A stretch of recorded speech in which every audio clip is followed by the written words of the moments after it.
आज हम MSc final का first paper core data discuss करेंगे। कोर डाटा के बारे में आज हम उसका बेसिक ओरिजिन की उसकी उत्पत्ति कहाँ से हुई, उसका क्लासिफिकेशन ये पढ़ेंगे। सबसे पहले तो कोर डाटा वर्ड की उत्पत्ति कहाँ से हुई, इसका ओरिजिन कहाँ से हुआ। कोर डाटा वर्ड एक ग्रीक भाषा का शब्द है जो दो शब्दों से मिलकर बना हुआ है, कॉर्ड प्लस आटा। कॉर्ड का मतलब है यहाँ पे स्ट्रिंग यानी कोई रस्सी जैसी संरचना, और आटा का यह मतलब है हैव यानी किसी चीज़ का होना। तो ऐसे एनिमल, हमारे 5 किंगडम क्लासिफिकेशन के ऐसे एनिमल जिसमें स्ट्रिंग लाइक स्ट्रक्चर प्रेजेंट हो, उन एनिमल्स को हम कोर डाटा में इंक्लूड कर देंगे। और कोर डाटा हमारे 5 किंगडम क्लासिफिकेशन का लास्ट फाइलम है, लास्ट फाइलम में इसे इंक्लूड किया गया है।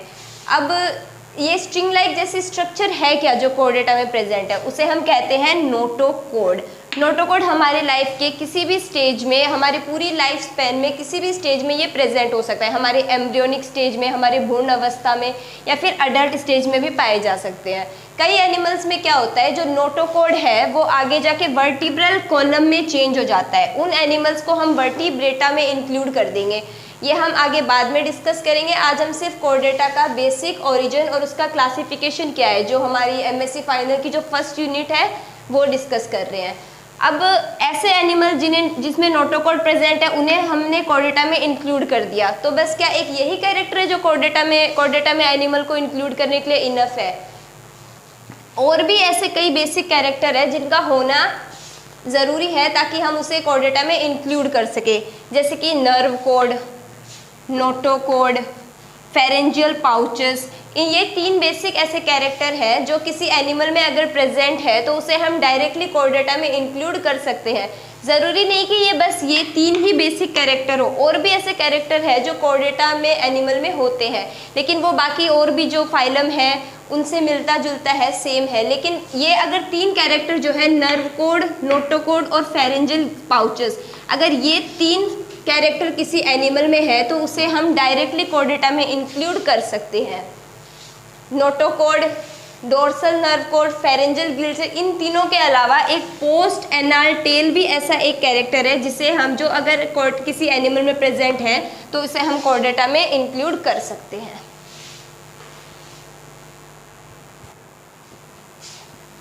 नोटोकोड की अगर बात करें तो नोटोकोड हमारे बॉडी को सपोर्ट प्रोवाइड करता है, एनिमल की बॉडी को सपोर्ट प्रोवाइड करता है। ये डोर्सली प्रेजेंट होता है। हमारे बॉडी के 2 पार्ट है भाई, आगे और पीछे। ये तो डोर्सल, ये हमारा फ्रंटल। अब जो नोटोकोड है वो कहाँ प्रेजेंट होता है, डोर्सली प्रेजेंट होता है, यानी हमारी बॉडी के पीछे की तरफ। ये हमारा डोर्सल वाला हिस्सा, ये आगे का हमारा फ्रंटल हिस्सा कहलाता है। तो ये नोटोकोड बॉडी के डोर्सल साइड में प्रेजेंट रहता है, और ये ब्रेन से लेके स्पाइनल कॉर्ड तक फैला हुआ रहता है। जैसे कि ये कोई एनिमल है, ये डोर्सल साइड मान लो पीछे का, तो यहाँ हमारी ब्रेन से लेके ये हमारी स्पाइनल कॉर्ड, तो यहाँ पे ये फैला हुआ रहता है। यानी ब्रेन से लेके स्पाइनल कॉर्ड तक डोर्सल साइड में नोटोकोड फैला हुआ रहता है। ये एम्ब्रियोनिक वाली जो मीजोडर्म वाली लेयर है उससे ये डिराइव्ड है। हमारी बॉडी में हमें पता है 3 ड्रम रहती है, एक्टोड्रम सबसे बाहर वाली, मीजोड्रम बीच वाली, और एंडोड्रम सबसे अंदर वाली। तो ये बीच वाली जो लेयर है मीजोडर्म, हमारी एम्ब्रियोनिक लेयर की जो मीजोडर्म लेयर है उससे ये डिराइव्ड है। और ये नोटोकोड आगे जाके, मैंने जैसे बताया आपको कि वर्टिब्रल कॉलम में रिप्लेस हो जाता है कई एनिमल में, उन्हें हम वर्टिब्रेटा में इंक्लूड कर देते हैं। और ये कहाँ प्रेजेंट होता है, जो नर्व कोड है, मैंने 3 कैरेक्टर बताए थे, नर्व कोड, नोटोकोड और फेरेंजियल पाउचेस। तो नोटोकोड नर्व कोड के तो जस्ट नीचे प्रेजेंट है, और एलिमेंट्री कैनाल के जस्ट ऊपर ये प्रेजेंट है। नर्व कोड के नीचे और एलिमेंट्री कैनाल के ऊपर। नोटोकोड कार्टिलेजिनस होता है, टफ होता है, और बॉडी को सपोर्ट प्रोवाइड करवाता है। डोर्सली ये प्रेजेंट है, और ब्रेन से लेके स्पाइनल कॉर्ड तक ये फैला हुआ है। आगे जाके ये वर्टिब्रल कॉलम में चेंज हो जाता है कई एनिमल्स में, और नर्व कोड के नीचे और एलिमेंट्री कैनाल के ऊपर ये प्रेजेंट होता है। ये तो था डोर्सल नोटोकोड के बारे में। अब बात करें हम नर्व कोड की। नर्व कोड के बारे में अगर बात करें तो नर्व कोड क्या करता है, जो पूरा नर्वस सिस्टम है,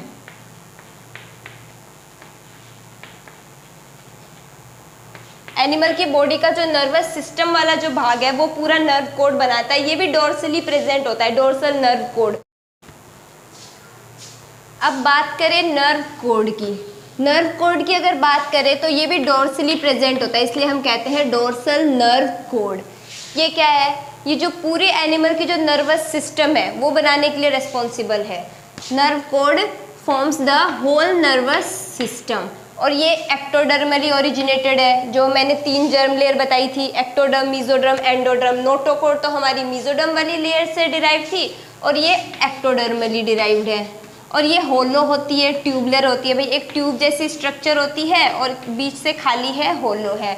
तो ये होलो है, ट्यूबलर है, और ये नोटोकोड के ऊपर प्रेजेंट रहती है। वो नोटोकोड जो बॉडी को सपोर्ट प्रोवाइड करती है उसके ऊपर ये प्रेजेंट रहती है। और तीसरा कैरेक्टर मैंने बताया था pharyngeal gill slits. Pharyngeal gill slits की बात करें तो ये रेस्पिरेशन के लिए रेस्पॉन्सिबल है। रेस्पिरेशन के लिए फिशेस में हमने पढ़ा है गिल्स प्रेजेंट होते हैं, ह्यूमंस में लंग्स प्रेजेंट होते हैं अपने। ऐसे एक्वाटिक में अगर ये गिल स्लिट्स प्रेजेंट है जैसे फिशेस में, तो ये परमानेंटली प्रेजेंट रहता है, पूरे लाइफ टाइम उनमें प्रेजेंट रहेगा। और अगर टेरेस्ट्रियल एनिमल में जैसे ह्यूमंस में, रेप्टाइल्स में, रेंग के चलने वाले में और बर्ड्स, इनमें अगर प्रेजेंट है तो ये अडल्ट में जाके ये डिसअपियर हो जाते हैं। सिर्फ फिशेस में अगर एक्वाटिक एनिमल में फेरेंजियल गिल स्लिट्स है तो वो परमानेंटली प्रेजेंट रहेगा। इन तीनों के अलावा एक चौथा कैरेक्टर भी है जिसे हम कहते हैं पोस्ट एनाल टेल। ये एक्वाटिक वाले में भी प्रेजेंट रहते हैं और टेरेस्ट्रियल वाले में भी। एक्वाटिक में प्रेजेंट है तो उन्हें वो स्विमिंग के लिए हेल्प करेंगे फिशेस वगैरह में, और अगर ये टेरेस्ट्रियल में प्रेजेंट है तो बैलेंसिंग का काम करेंगे। ये हमारे 4 ऐसे, मेनली तो 3 कैरेक्टर है पर ये चौथा कैरेक्टर भी है। ये 4 बेसिक ऐसे कैरेक्टर है जो अगर किसी एनिमल में है तो हम डायरेक्टली उन्हें कोर्डेटा में इंक्लूड कर सकते हैं। हमने 4 बेसिक कैरेक्टर देखे जो कोर्डेटा के एनिमल में होना कंपलसरी है। उनके अलावा भी कई ऐसे बेसिक कैरेक्टर्स होते हैं जो कोर्डेटा में अगर हमें किसी एनिमल को इंक्लूड करना है तो वो प्रेजेंट होना चाहिए। सबसे पहली बात तो जैसे मैंने आपको बताया था कि ये लास्ट फाइलम है हमारे 5 किंगडम क्लासिफिकेशन का। कोर्डेटा में जो सबसे लार्जेस्ट जो एनिमल आता है, जो सबसे लार्जेस्ट एनिमल इंक्लूड होता है वो है ब्लू वेल। ब्लू वेल लगभग 120 टन का है और ये सबसे लार्जेस्ट एनिमल है। और सबसे स्मॉलेस्ट की अगर बात करें तो पेंडेका फिश। पेंडेका फिश सबसे स्मॉलेस्ट ऐसी फिश है जो इसे हम कोर्डेटा में इंक्लूड करेंगे, और ब्लू वेल सबसे लार्जेस्ट ऐसी है जो हम जिसे हम कोर्डेटा में इंक्लूड करेंगे। कोर्डेटा में सबसे ज़्यादा जो एनिमल पाई जाती है, जो स्पीसीज सबसे ज़्यादा कोर्डेटा में इंक्लूड है वो पीसीज की है, फिशेस की, और सबसे कम अगर कोई पाई जाती है तो वो एम्फीबिया की है। ये बात याद रखना भाई। अगर क्वेश्चन आ जाए सबसे कम कौन सी स्पीसीज को हमने कोर्डेटा में इंक्लूड किया या सबसे ज़्यादा किसे इंक्लूड किया है, तो सबसे कम एम्फीबिया के एनिमल्स हैं जो कोर्डेटा में इंक्लूड है और सबसे ज़्यादा पीसीज के यानी फिशेस के, फिश की कैटेगरी में आने वाले। डेवलपमेंट की बात करें तो इसमें डेवलपमेंट डायरेक्ट टाइप का होता है, यानी कि एम्ब्रियो से डायरेक्ट अडल्ट में चेंज हो जाना, एम्ब्रियो से डायरेक्ट यंग वंस का बनना, बीच में कोई भी लार्वल स्टेज नहीं आती।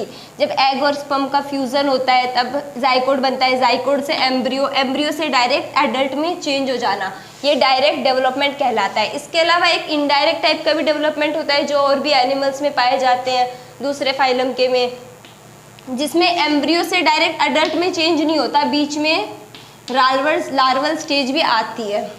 लेकिन अगर हम इसकी कोर्डेटा की बात करेंगे तो इसमें डेवलपमेंट डायरेक्ट होता है और कोई भी लार्वल स्टेज नहीं आती, डायरेक्ट एम्ब्रियो से अडल्ट में यानी यंग वंस में चेंज हो जाता है। अगर बॉडी सिमिट्री की बात करें तो कोर्डेटा में हमेशा बाइलेटरल सिमिट्री पाई जाती है। बाइलेटरल का मतलब क्या? अगर कोई एनिमल है उसे हम 2 इक्वल किसी भी प्लेन से अगर हम कट करेंगे, चाहे ऐसे करो ऐसे कहीं से भी अगर उसे हम कट करेंगे तो हमेशा डिवाइडेड इनटू 2 इक्वल हाफ, 2 भागों में हमें एज इट इज सेम वो एनिमल मिलेगा। यानी कि सिमिट्री इसमें बाइलेटरल होती है। हम किसी भी प्लेन से उसे कट करेंगे, किसी भी एंगल से उसे हम कट करेंगे तो हमेशा 2 इक्वल हाफ में हमें डिवाइड हुआ हुआ मिलेगा। और अगर ब्लड वस्कुलर सिस्टम की बात करें तो इसमें क्लोज टाइप का होता है। 2 टाइप के ब्लड वस्कुलर सिस्टम पाए जाते हैं एनिमल्स में, क्लोज्ड और ओपन, लेकिन कोर्डेटा एनिमल में स्पेशल क्लोज टाइप का ब्लड वस्कुलर सिस्टम पाया जाता है। अब क्लोज टाइप का वस्कुलर सिस्टम होता क्या है? जिसमें जो ट्यूब्स है वो इन्वॉल्व होती है हमारी, जैसे कि आर्टरीज, वेन्स, ब्लड कैपिलरीज, ये सब पाई जाती है। ये सब क्लोज टाइप के ब्लड वस्कुलर सिस्टम में पाया जाता है। जैसे कि ये हमारी हार्ट है, हार्ट से पहले ब्लड आर्टरीज में जाएगा, आर्टरीज से आर्ट्रियोल्स में, फिर हमारे डिफरेंट डिफरेंट ऑर्गन्स से फिर वेन्स के पास, वेन्स से फिर डायरेक्ट ये ब्लड वापस हार्ट के पास जाएगा और ऐसे ही ये साइकिल चलेगी। इसे ही हम कहते हैं क्लोज टाइप का ब्लड वस्कुलर सिस्टम जो कॉर्डेट्स में पाया जाता है। इसमें जो रिप्रोडक्शन होता है वो सेक्सुअल होता है, सेक्सुअली रिप्रोड्यूस करते हैं कॉर्डेट वाले एनिमल। इनके अलावा एक और भी ऐसे कैरेक्टर हैं जैसे कि सीलोम का पाया जाना। सीलोम क्या है? बॉडी कैविटी है जो हमारी ये मान लो जैसे कि हमारी कोई वॉल है, ये इंटेस्टाइन की वॉल और ये हमारी बॉडी वॉल। तो सीलोम क्या है? इंटेस्टाइन वॉल और बॉडी वॉल के बीच में पाई जाने वाली कैविटी, इसे हम कहते हैं सीलोम। इंटेस्टाइन वॉल और बॉडी वॉल के बीच में पाई जाने वाली कैविटी को हम कहते हैं सीलोम। और एक बात और, सीलोम ऑल साइड से जो मीजोडर्म वाली लेयर है हमारी, मीजोडर्म यानी बीच वाली जो लेयर है, germ layer, early embryonic mesoderm से ये चारों तरफ से लाइन रहती है। तो ये भी कुछ कैरेक्टर्स। कॉर्डेट्स में इंक्लूड होने वाले जो एनिमल होते हैं उनमें जो डाइजेस्टिव सिस्टम होता है वो वेल डेवलप्ड होता है। उनका जो डाइजेस्टिव सिस्टम है वो बहुत ही अच्छी तरीके से डेवलप्ड रहता है। उनमें एलिमेंट्री कैनाल भी पाया जाता है, आरबीसी पाई जाती है। मैमल्स जो होती है, मैमल्स में जो आरबीसी प्रेजेंट होती है हमेशा याद रखना उनमें न्यूक्लियस एब्सेंट होता है, they are not nucleated.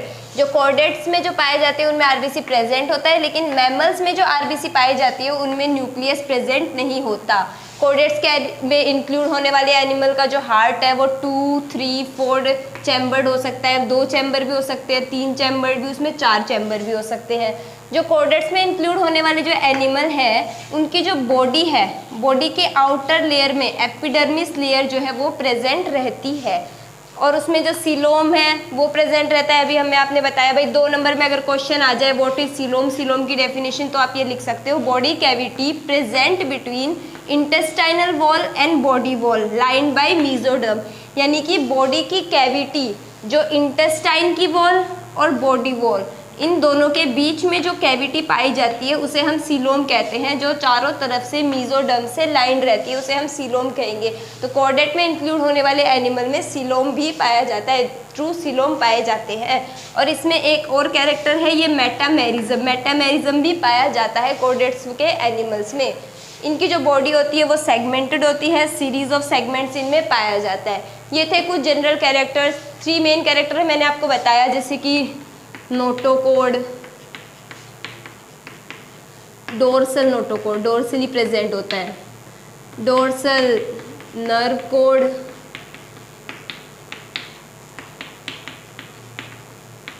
Pharyngeal pouches, post anal tail. ये मैंने कुछ 4 कैरेक्टर आपको बताए थे।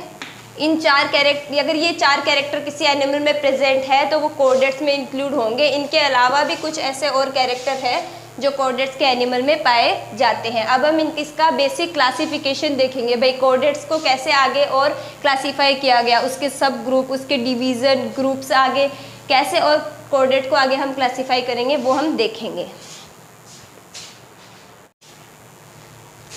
हमने कॉर्डेटा में इंक्लूड होने वाले एनिमल का बेसिक तो देख लिया कि उसका ओरिजिन कैसे हुआ। अब हम देखेंगे उसका क्लासिफिकेशन।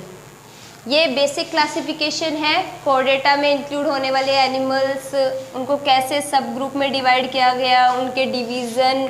अब इनके बारे में आगे हम डिटेल में पढ़ेंगे, पहले हम इसका बेसिक क्लासिफिकेशन देखेंगे।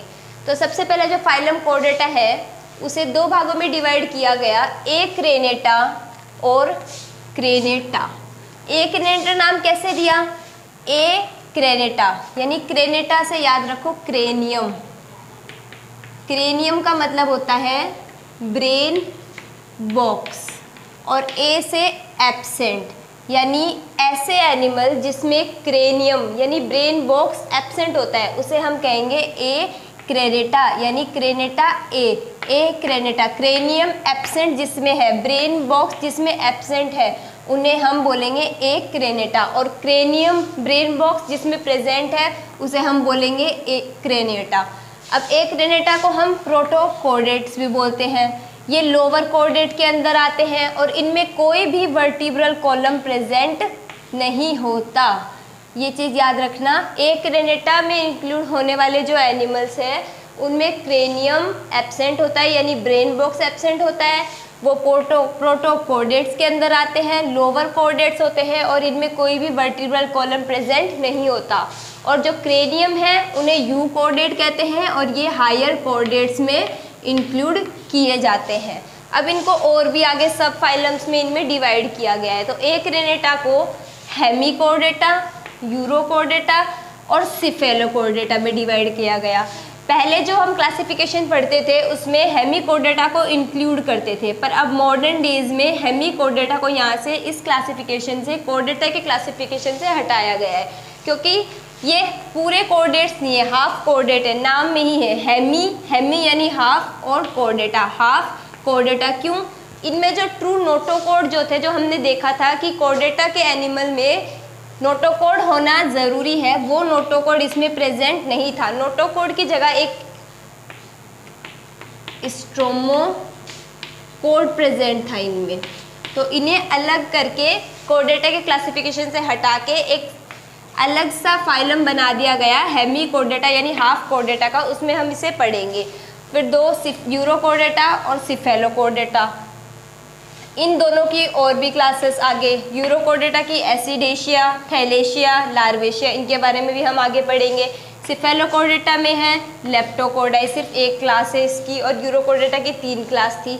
अब क्रेनेटा की बात करें तो क्रेनेटा को एक सब फाइलम में आगे जाके डिवाइड किया गया जिसे हम कहते हैं वर्टिब्रेटा।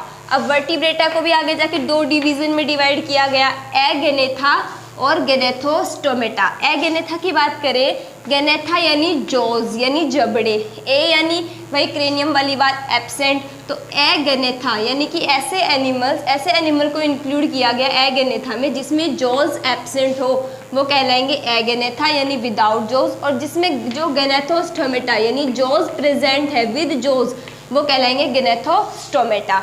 अब एगेनेथा को भी आगे फर्दर डिवाइड किया गया ऑस्ट्रिकोडर्म में, साइक्लोस्टोमेटा में और प्लेकोडर्मी में। और गेनेथोस्टोमेटा को भी आगे 2 सुपर क्लासेस में डिवाइड किया गया, पीसेस में और टेट्रापोडा में। पीसेस में हमने फिशेस को इंक्लूड किया जिसमें फिन्स प्रेजेंट हो, और टेट्रापोड में हमने उन एनिमल्स को इंक्लूड किया जिसमें लिम्स प्रेजेंट हो। फिशेस में आगे और फर्दर कॉन्ड्रियोथिसिस, उस्थिथिस, इनमें डिवाइड किया। टेट्रापोडा को 4 अलग में, एम्फीबिया, रेप्टाइल्स में, एवीज में, ममेलिया में। एम्फीबिया जैसे कि फ्रॉग, रेप्टाइल्स रेंग के चलने वाले जानवर, एवीज में हम बर्ड्स के बारे में पढ़ेंगे, मैमल्स के बारे में हम अपना ह्यूमन का एग्जाम्पल देखेंगे। तो ये एक बेसिक क्लासिफिकेशन था, मतलब एक आउटलाइन कैरेक्टर क्लासिफिकेशन था कॉर्डेटा के बारे में। इनको हम अब आगे डिटेल में डिस्कस करेंगे। एकरेनेटा की अब बात करें तो एकरेनेटा जैसे कि मैंने बताया जिनमें क्रेनियम एब्सेंट होता है यानी ब्रेन बॉक्स जिनमें एब्सेंट होता है, इन्हें प्रोटोकॉर्डेट्स भी कहे जाते हैं। वो कैसे होते हैं, कहाँ पाए जाते हैं? मराइन वाटर में पाए जाते हैं। ये मराइन ड्वेलर्स होते हैं। इनकी बॉडी जो है वो ट्रिप्लोब्लास्टिक बॉडी होती है, यानी इनमें तीनों जर्म लेयर पाई जाती है, एक्टोडर्म, एंडोडर्म और मेसोडर्म। ट्रिप्लोब्लास्टिक बॉडी होती है उनकी। सिमिट्री जो है बाइलेटरल होती है, यानी किसी भी प्लेन से हम कट करेंगे तो 2 इक्वल हाफ्स में हमें इनकी बॉडी मिलेगी। इनका जो हार्ट है वो वेंट्रली प्रेजेंट होता है और सर्कुलेटरी सिस्टम इनका क्लोज होता है। अब इस एकरेनेटा को हमने 3 भागों में डिवाइड किया था, हेमिकॉर्डेटा, यूरोकॉर्डेटा और सिफेलोकॉर्डेटा। हेमिकॉर्डेटा का मैंने बताया कि ये हाफ कॉर्डेट्स है, हेमिकॉर्डेटा यानी हाफ कॉर्डेटा। इनको आज जो मॉडर्न टाइम का जो क्लासिफिकेशन है उसे कॉर्डेटा से हटा के अलग से एक इसका फाइलम बना दिया गया है। तो ऐसे इसके पास कौन से कैरेक्टर हैं जिनकी वजह से इनको हटा के कॉर्डेटा के क्लासिफिकेशन से हटा के इसका अलग से एक फाइलम बना दिया गया, तो वो कैरेक्टर ये है हेमिकॉर्डेटा। कैसे रहते हैं ये? सॉइल में रहते हैं। सॉइल में इनमें ट्रू सीलोम पाया जाता है। इनकी बॉडी जो है वो अनसेगमेंटेड बॉडी होती है। कॉर्डेट्स में मैंने बताया था बेसिक कैरेक्टर में कि सेगमेंटेड बॉडी होती है। भाई अगर ये कोई वॉर्म है उसकी बॉडी है तो उनके बीच में सेगमेंट्स पाया जाएगा, लेकिन हेमिकॉर्डेटा में क्या है, जो बॉडी है वो अनसेगमेंटेड है, सिलिंड्रिकल शेप की है। इनकी जो बॉडी वॉल है वो सिंगल लेयर की बनी हुई है, बॉडी वॉल सिंगल लेयर की बनी हुई है। इनका जो डाइजेस्टिव सिस्टम है वो कंप्लीट पाया जाता है। सेक्सेस इनमें सेपरेट पाए जाते हैं, अलग अलग, मेल और फीमेल इनमें अलग अलग पाए जाते हैं। ट्रिप्लोब्लास्टिक बॉडी होती है, यानी तीनों जर्म लेयर इसमें भी पाई जाती है। Organ system level of organisation पाया जाता है। प्लेटीहेल्मिन्थस से आगे हम जितने भी फाइलम पढ़ेंगे सब में organ system of level organisation पाया जाता है। जैसे पोरिफेरा में सेलुलर था, फिर और टिश्यू लेवल, फिर ऑर्गन लेवल, तो ऐसे हेमिकोर्डेटा में organ system level of organisation पाया जाता है। इसमें जो सर्कुलेटरी सिस्टम है वो ओपन टाइप का पाया जाता है। ये एनिमल जो है हेमिकोर्डेटा वाले, ये फिल्टर फीडर होते हैं, मतलब जो इनको खाना है, जो इनका फूड है वही ये खाएंगे, फिल्टर फीडर होते हैं। और इनका जो रिप्रोडक्शन होता है वो सेक्सुअली होता है। हेमिकोर्डेटा पाए कहा जाते हैं, सॉइल में बोरो बना के ये रहते हैं। मराइन ड्वेलर्स भी हो सकते हैं ये। इनकी जो बॉडी है वो वॉर्म की तरह होती है, वॉर्म की तरह होती है दिखने में, ये सॉफ्ट होती है। इन्हें हम टंग वॉर्म भी कहते हैं और एक्रोन वॉर्म भी कहते हैं। इनका जो ब्लड होता है, हेमिकोर्डेटा में पाए जाने वाले जो एनिमल होता है उनका जो ब्लड होता है वो कलरलेस होता है। हार्ट जो है डोर्सली प्रेजेंट होता है। देखो एकिनेटा में हार्ट कैसे प्रेजेंट था, वेंट्रली था, इसीलिए हेमिकोर्डेटा को ये भी एक कैरेक्टर है जिसकी वजह से हटा के अलग से इसका फाइलम बनाया गया, यानी कि इसका हार्ट जो है वो डोर्सली प्रेजेंट है।